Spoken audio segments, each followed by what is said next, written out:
کچھ مفسرین نے لکھا اللہ نے مشورہ کیا تھا فرشتوں سے وَإِذْ قَالَ رَبُّكَ لِلْمَلَائِكَةِ إِنِّي جَاعِلٌ فِي الْأَرْضِ خلیفہ، لیکن کچھ مفسرین کہتے ہیں کہ اللہ کو ضرورت نہیں فرشتوں سے مشورہ کرنے کی. اللہ نے فرشتوں سے مشورہ نہیں کیا بلکہ رب نے انہیں آگاہ فرمایا تھا کہ میں لگا ہوں زمین پہ اپنا نائب بنا، میں خلافت دینے لگا ہوں زمین پہ.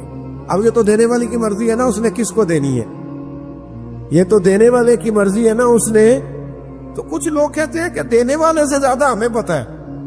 تو فرشتوں کو بھی یہ اجتہادی خطا ہو گئی، کہنے لگے یا اللہ اسے نہ بنانا، یہ فساد کرے گا، یہ خون ریزیاں کرے گا. تو اللہ نے فرمایا جو میں جانتا ہوں وہ تم. اللہ اکبر.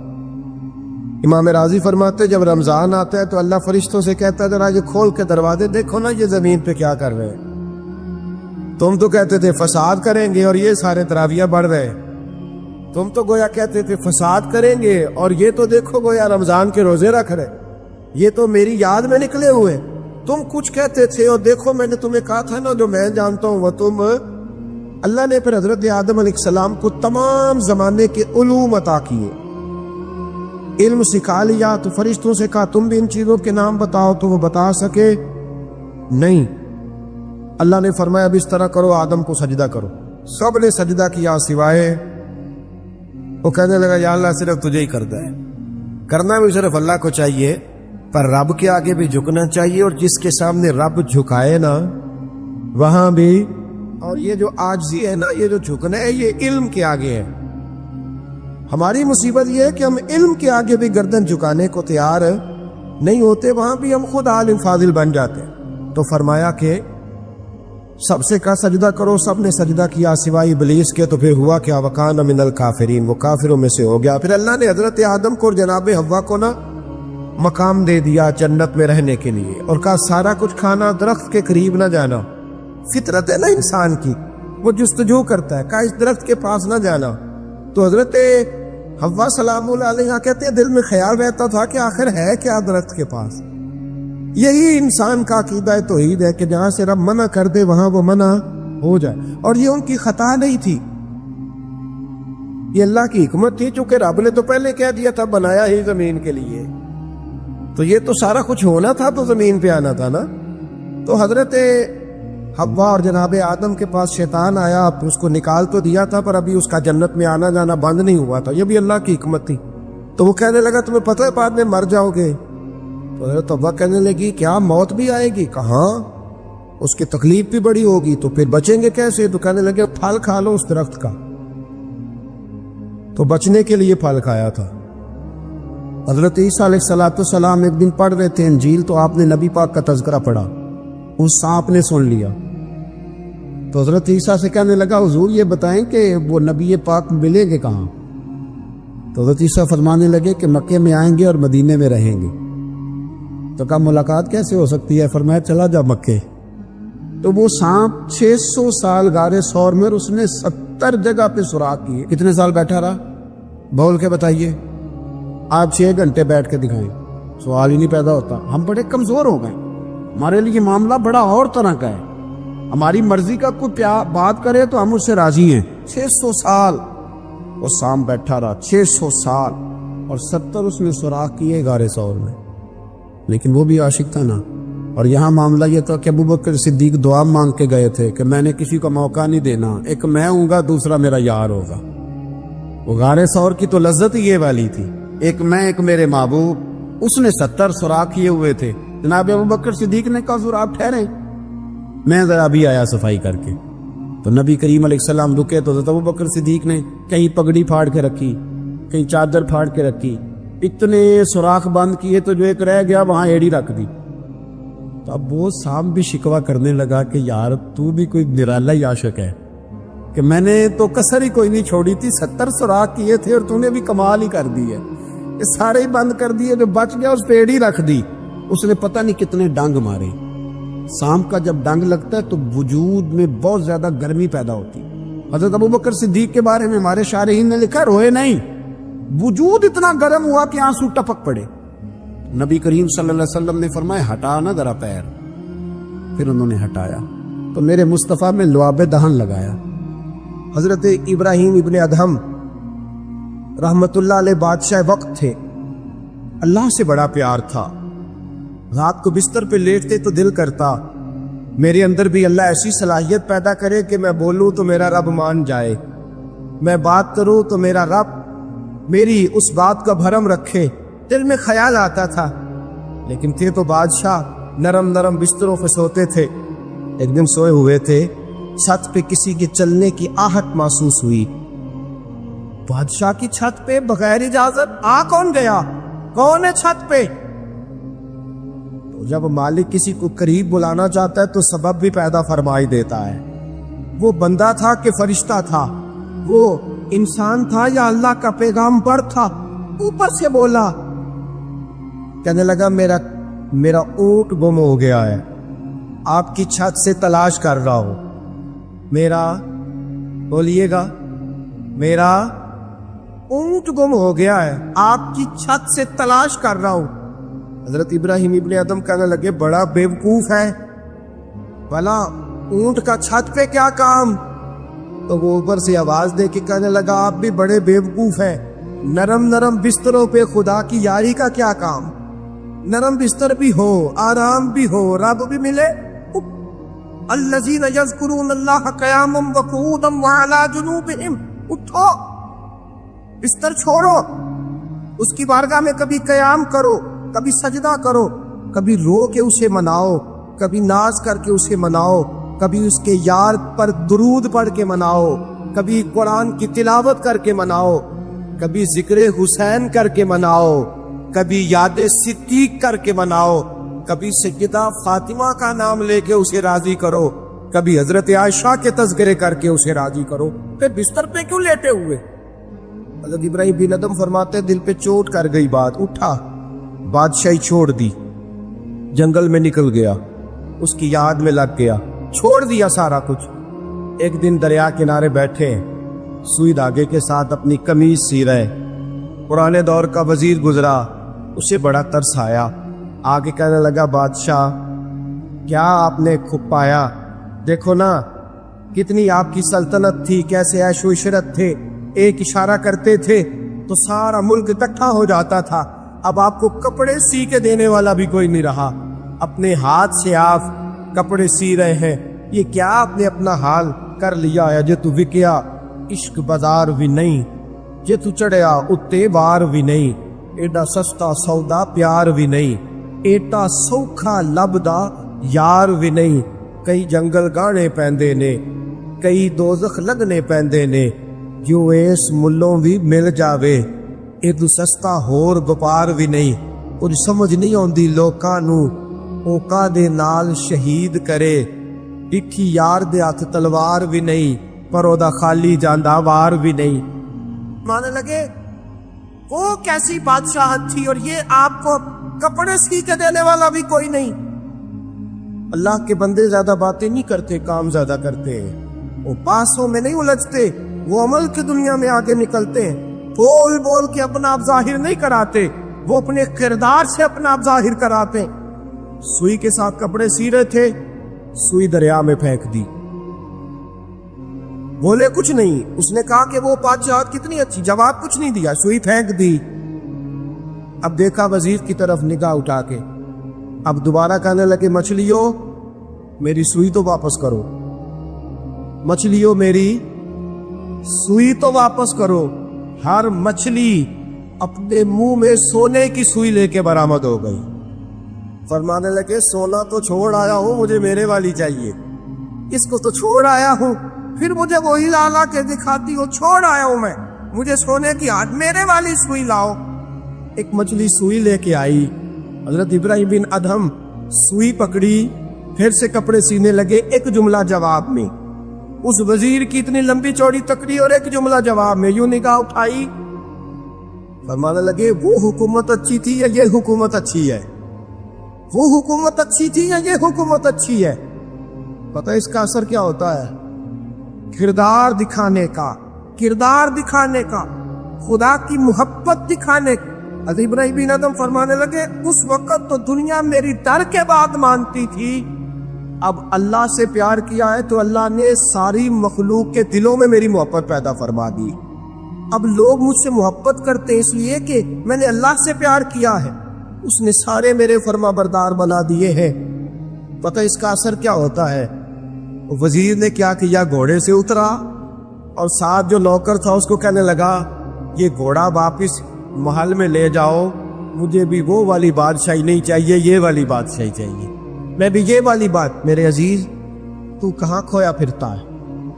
حضرت جابر بن عبداللہ رضی اللہ تعالی عنہ، بخاری مسلم ہے، کہتے ہیں جب خندق کی جنگ ہو رہی تھی نا، غربت بڑی تھی، قحط بڑا تھا، صحابہ پریشان تھے، 2-2 3-3 پتھر پیٹ پہ باندھے ہوئے۔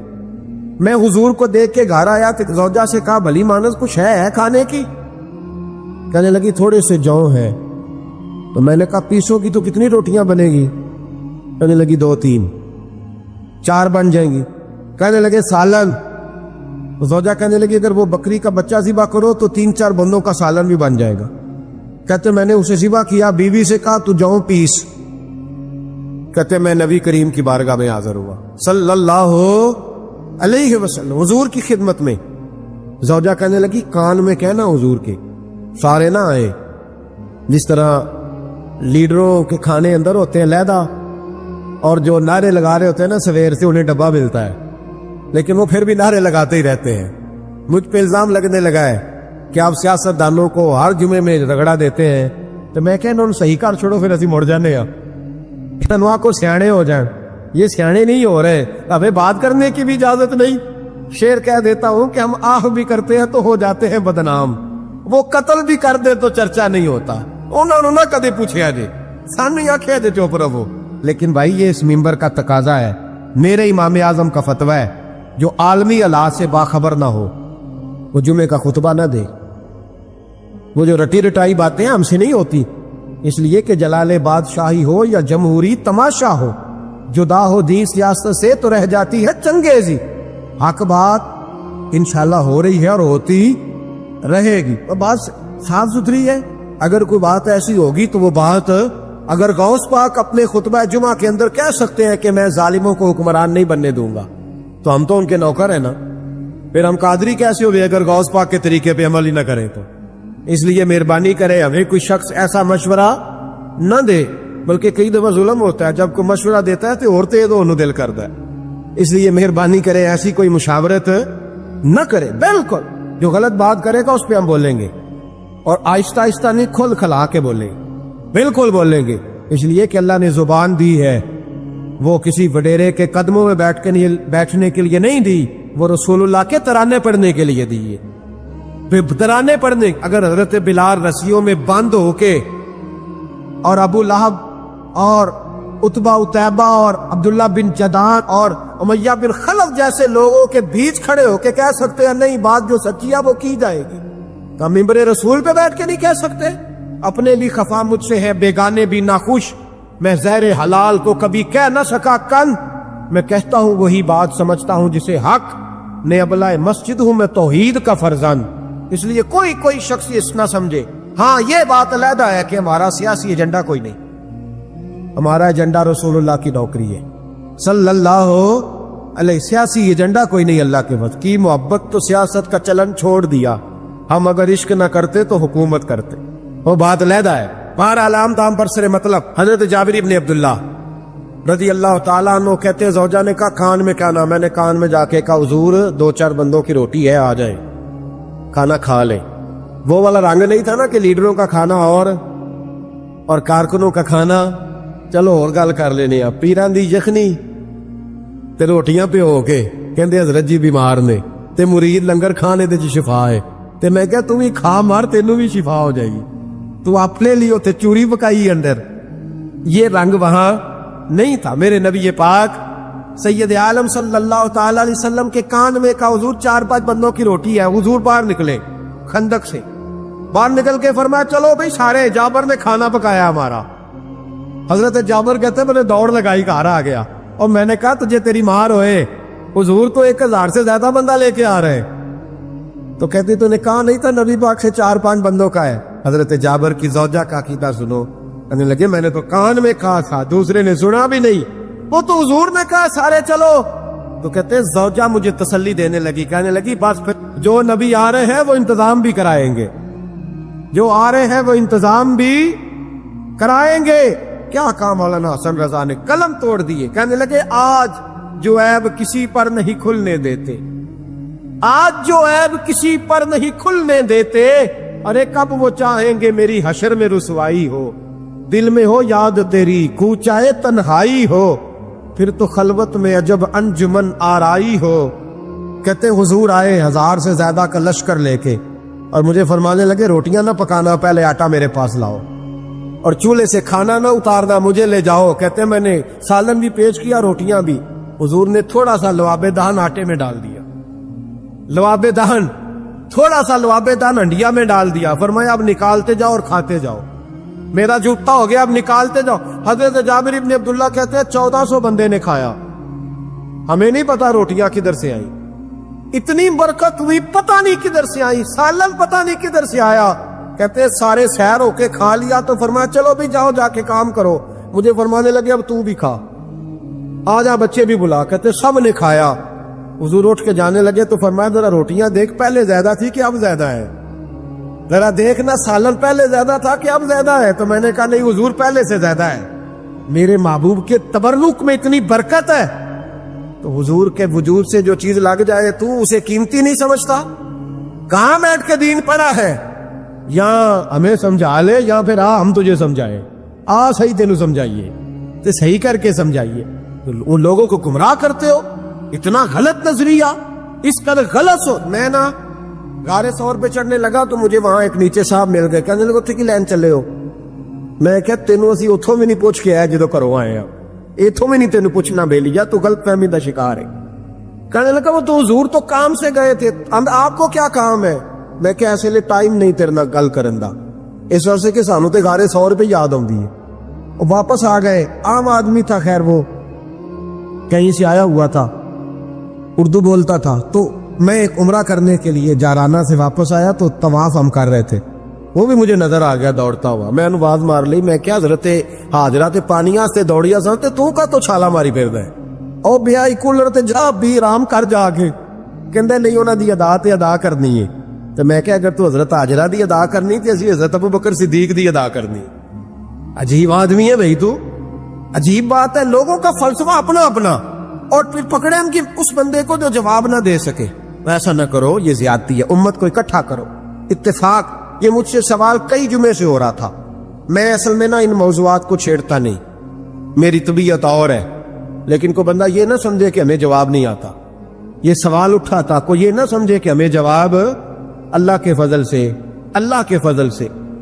یہ قرآن مجید پڑھا ہے، یہ مسجد ہے، یہ جمعے کا دن ہے، ہم بات صرف وہ کرتے ہیں جس میں ضمیر اجازت دیتا ہے، اس لیے کہ سدا تو نہیں نہ رہنا، پتہ نہیں صبح اٹھ سو کے اٹھنا ہے کہ نہیں اٹھنا، تو قوم کو گمراہ کر کے دین کے نام پہ جانا کدھر ہے؟ اس لیے بھائی خیال ہوتا ہے کہ تم لوگوں کو خراب نہ کرو، ہم تو چاہتے ہو امت اکٹھی ہو جائے، لیکن یہ ظلم کرتے ہو، جب چھیڑو گے کسی کو تو پھر تو اس کا حق بنتا ہے نا وہ بولے، پھر چھیڑا جاتا ہے۔ تھوڑے دن ہوئے حضرت علیمہ سعدیہ کا سارا گھر گرا دیا، بلڈوزر چلا دیا، کہنے لگے یہاں لوگ آتے ہیں تو شرک ہوتا ہے۔ اور میں نے کہا جہاں اللہ کریم نے توحید پھیلانے کے لیے رسول کو بھیجا، 4 سال جہاں نبی پاک رہے وہاں کیسے شرک ہو سکتا ہے؟ کس طرح کی تو بات کرتا ہے؟ بہرحال جہاں میرے نبی پاک بیٹھ جائیں وہ جگہ برکت والی ہو جاتی، اس جگہ کو چومنا مسلمان کا ایمان ہے، اس جگہ پہ سجدہ کرنا مسلمان کا ایمان ہے، اس جگہ بیٹھ کے تبرک حاصل کرنا یہ مسلمان کا۔ میں تو پہلی دفعہ ریاض الجنت میں داخل ہوا تو میرے ساتھی کہنے لگے کیا ہوا؟ میں کہا ادھر آؤ، لوکاں نو اگے جا کے ملنی، سانو ایتھے ہی لب گئی جے، روضہ تم من ریاض الجنہ، بار حدیث لکھی ہے، حضور نے فرمایا جو یہاں آ گیا وہ جنت میں آ گیا۔ یہ ہے ارض جنت، یہ طیبہ کی زمین ہے، جنت بھی یہی، مال کے جنت بھی یہی ہے۔ ایک بات اور کرنی ہے، بڑی ضروری ہے، میری بھی اور آپ کی بھی ذمہ داری ہے، اس کو بھی ضرور کرنا چاہتا ہوں۔ سن لیں، محمود غزنوی نا گزر رہے تھے، یہ آپ نے نا میری طرف دیکھنا ہے، یہ بات سنتے ادھر دیکھو، خاص اہم مسئلہ ہے، اس پر بڑا ضروری ہے آپ کا متوجہ رہنا۔ محمود غزنوی کہتے ہیں میرے دل میں خیال آیا کرتا تھا ہمیشہ کہ میں واقعی سبکتگین بادشاہ کا بیٹا ہوں یا معاذ اللہ میرا باپ کوئی اور ہے، اور ایک خیال مجھے آتا تھا کہ قیامت واقعی قائم ہوگی، شک رہتا، اور تیسرا میرے دل میں خیال آتا تھا کہ یہ مولوی بیچارے کمزور سے ہوتے ہیں، تو حدیث پاک میں آتا ہے کہ علماء نبیوں کے وارث ہیں، تو یہ واقعی حدیث سچی ہے یا مولویوں نے اپنی شان کے لیے بنا لی ہے؟ کہتے شک تھے تین، میں کہتا نہیں تھا کسی سے، پر دل میں رہتے تھے۔ ایک دن میں ہندوستان کی ایک گلی سے گزر رہا تھا، تو دین کا ایک طالب علم نے ایک کونے میں بیٹھ کے تھڑے پہ پھٹے پہ بیٹھ کے نا سبق یاد کر رہا تھا۔ اسے جب سبق بھول جاتا نا تو ایک ہندو کھتری کی دکان تھی، اس کے اندر چراغ جل رہا تھا اور ایک چھوٹا سا روشن دان تھا، اینٹ نکلی ہوئی تھی، وہاں سے نا ایک کرن بار آ رہی تھی روشنی کی۔ تو وہ طالب علم جب سبق بھول جاتا تو کتاب روشنی کے آگے کرتا، عبارت دیکھتا، پھر کونے میں جا کے یاد کرتا۔ محمود کہتے ہیں مجھے بچے کا ذوق بڑا اچھا لگا، میں نے اسے بلایا، میں نے کہا بچے تم لالٹین کیوں نہیں خریدتے؟ تو کہنے لگا میں یتیم ہوں اور رسول اللہ کا دین پڑھنا میرا شوق ہے، مدرسے میں پڑھتا ہوں پر غربت ہے، لالٹین نہیں۔ کہتے ہیں میں نے اسے تھپکی بھی دی اور لالٹین بھی دی۔ میں نے اسے کہا 2 سپاہیوں کی ڈیوٹی لگائی، جب تیل ختم ہو جائے تم نے تیل پہنچانا ہے۔ محمود کہتے ہیں زندگی میں بڑی نیکیاں کی تھی پر جتنا سکون آج ملا پہلے کبھی نہیں ملا تھا۔ کہتے ہیں شاہ کی نماز پڑھی تو دل میرا ٹھنڈا ٹھنڈا ٹھار، پھولوں کی سیب پہ میں سویا۔ کہتے ہیں آج تو میرے نصیب ہی جاگ گئے، نصیب ہی جاگ گئے۔